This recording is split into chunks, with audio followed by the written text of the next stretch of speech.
Hello बच्चों, चलिए प्रश्न को पढ़ते हैं। इसमें लिखा है कि एक लंबे तार में आई धारा प्रवाहित होती है और किसी क्षण एक क्यू आवेश जो है वो पी बिंदु पर बी वेग से चलता है, तो बल होगा। तो ओ आई की तरफ बल की दिशा होगी आवेश पर, या फिर ओ आई की उल्टी दिशा में, या फिर ओ एक्स की दिशा में, या फिर ओ एक्स से उल्टी दिशा में। तो बच्चों ये हमारा एक लंबा तार है बच्चों, जिसमें आई धारा प्रवाहित हो रही है और इससे कुछ दूरी पर ये पी बिंदु है बच्चों। यहाँ पर एक क्यू आवेश जो है वो वी वेग से इस दिशा में गतिमान होता है कुछ समय बाद। तो बच्चों इस आवेश पर जो है बल की दिशा क्या होगी, ये हमसे पूछा जा रहा है बच्चों। तो चलिए सबसे पहले इस प्रश्न की मूल अवधारणा देख लेते हैं। बच्चों कोई हमारा बहुत लंबा तार है, इस प्रकार से बच्चों अनंत लंबाई का मान लेते हैं बहुत लंबा तार, और इसमें आई धारा प्रवाहित हो रही है। तो इस तार से बच्चों कुछ दूरी पर मान लीजिए हमारा कोई पी बिंदु है, तो यहाँ पर चुंबकीय क्षेत्र की तीव्रता की दिशा किस प्रकार से ज्ञात करेंगे बच्चों। तो जो हमारा चुंबकीय क्षेत्र की तीव्रता की दिशा होती है उसके लिए हम अपने दाएं हाथ की हथेली के नियम का प्रयोग करते हैं बच्चों। तो उसमें जो है हमारे जो दायां हाथ का अंगूठा है उसको धारा की दिशा में रखेंगे तथा चारों उंगलियों को उस बिंदु की ओर फैलाएंगे जिस बिंदु पे हमें चुंबकीय क्षेत्र की तीव्रता की दिशा ज्ञात करनी है। तो यहाँ पे बच्चों जैसे इस चित्र में है, अगर हम अपने दाएं हाथ को अंगूठे को इस धारा की दिशा में रखें और चारों उंगलियों को पी बिंदु की ओर फैलाएं दाएं हाथ की, तो बच्चों जो हथेली है हमारी उससे धक्का देने की दिशा में चुंबकीय क्षेत्र की तीव्रता की दिशा होगी। तो बच्चों इस चित्र में अगर हम देखें तो चुंबकीय क्षेत्र की तीव्रता की दिशा यहाँ पर पी बिंदु पर इस तल से अभिलंबवत भीतर की ओर होगी इस प्रकार से। तो बच्चों भीतर की ओर की दिशा को हम क्रॉस से प्रदर्शित करते हैं बच्चों इस प्रकार से। तो ये हमारे चुंबकीय क्षेत्र की तीव्रता की दिशा होगी। चलिए बच्चों आगे देख लेते हैं कि किसी चुंबकीय क्षेत्र में गतिमान आवेश पर बल कितना लगता है बच्चों। तो चुंबकीय क्षेत्र बी में बी वेग से गतिमान आवेश पर लगने वाला बल, बच्चों ये लगने वाला बल जो होता है वो लॉरेंज बल कहलाता है, और ये होता है बच्चों आवेश का मान क्यू, और बच्चों वेग और ये चुंबकीय क्षेत्र की तीव्रता दोनों का सदिश गुणन।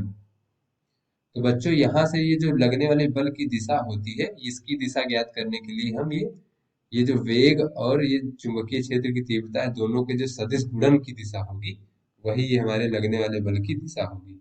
तो बच्चों ये सदिश गुणन की दिशा हम किस प्रकार से ज्ञात करते हैं। तो इसके लिए बच्चे हम अपने दाएं हाथ का प्रयोग कर सकते हैं। इसमें हम अपने दाएं हाथ की चारों उंगलियों को जो है ये हमारा पहला सदिश है इस दिशा में फैलाएंगे बच्चों। तो पहला सदिश सदिश यहाँ पे जो है हमारा बच्चों वेग है। तो अपने दाएं हाथ की सभी उंगलियों को चारों उंगलियों को वेग की दिशा में फैलाएंगे, या फिर ये कह दें कि गति की दिशा में फैलाएंगे। उसके बाद बच्चों दूसरा सदिश यानी चुंबकीय क्षेत्र की तीव्रता की दिशा में उन चारों उंगलियों को मोड़ेंगे। तो बच्चों जो अंगूठे की दिशा होगी वही हमारे बल की दिशा होगी। तो इस प्रकार से बच्चों मान लीजिए कि ये हमारा चुंबकीय क्षेत्र बच्चों क्रॉस से प्रदर्शित कर ले। तो बच्चों क्रॉस का अर्थ ये हुआ कि चुंबकीय क्षेत्र इस तल के अभिलंबवत भीतर की ओर है।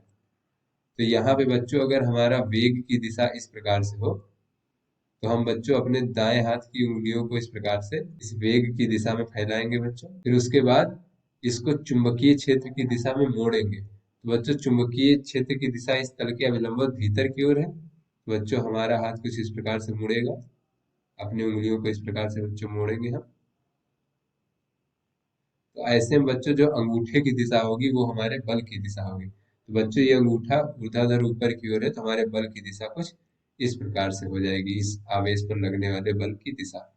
तो चलिए बच्चों अपने प्रश्न को हल करते हैं। बच्चों ये हमारा लंबा तार है प्रश्न में दिया गया है और इसमें आई धारा इस दिशा में प्रवाहित हो रही है। तो इस पी बिंदु पर जो है हमारा क्यू आवेश है। तो बच्चों पी बिंदु पर जो है ये हम पहले चुंबकीय क्षेत्र की तीव्रता की दिशा देख लेते हैं इस तार के कारण। तो बच्चों P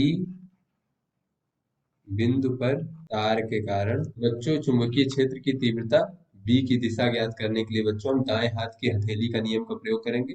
यहाँ पे दाएं हाथ के अंगूठे को धारा की दिशा में तथा चारों उंगलियों को P बिंदु की ओर फैलाएंगे। तो हथेली से धक्का देने की दिशा में चुंबकीय क्षेत्र की दिशा होगी। तो यहाँ पे बच्चों ये चुंबकीय क्षेत्र की दिशा जो है इस तल के अभिलंबवत अंदर की ओर होगी। तो यहाँ पे बच्चों हम ये क्रॉस से प्रदर्शित कर लेते हैं चुंबकीय क्षेत्र की तीव्रता की दिशा। तो इस तल से अभिलंबवत अंदर की ओर होगी।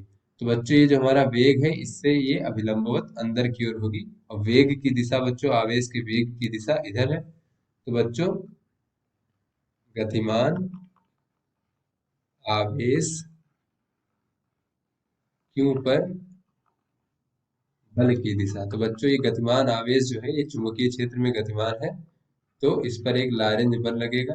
तो उस बल की दिशा देख लेते हैं बच्चों। तो हमें पता है कि बल बराबर होता है आवेश गुणे ये हमारा वेग सदिश और चुंबकीय क्षेत्र की तीव्रता, इन दोनों सदिशों का सदिश गुणनफल। इस प्रकार से बच्चों हमारा बल होता है। तो इन दोनों की जो सदिश गुणन है उसकी दिशा अगर हमें देखनी हो, तो हम अपने दाएं हाथ की जो उंगलियां हैं उसको जो है वेग की दिशा में फैलाएंगे, उसके बाद फिर चुंबकीय क्षेत्र की तीव्रता की ओर उसको मोड़ेंगे। तो जो अंगूठे की दिशा होगी वो हमारी बल की दिशा होगी। तो यहाँ पे बच्चों जो अंगूठे की दिशा हो जाएगी ये इस प्रकार से बच्चों, अगर हम पहले हथेली को इस प्रकार वेग की दिशा में फैलाएं बच्चों, फिर उसके बच्चों दाएं हाथ की हथेली की उंगलियों को, अब हम चुंबकीय क्षेत्र हमारा बच्चों भीतर अंदर की ओर है इस प्रकार से, तो उसकी ओर मोड़ेंगे तो हमारा कुछ इस प्रकार से हो जाएगा बच्चों, उंगलियां इस प्रकार से हो जाएंगी। बच्चों ये अंगूठे की दिशा ऊपर की ओर होगी, तो यही हमारा लगने वाले बल की दिशा होगी।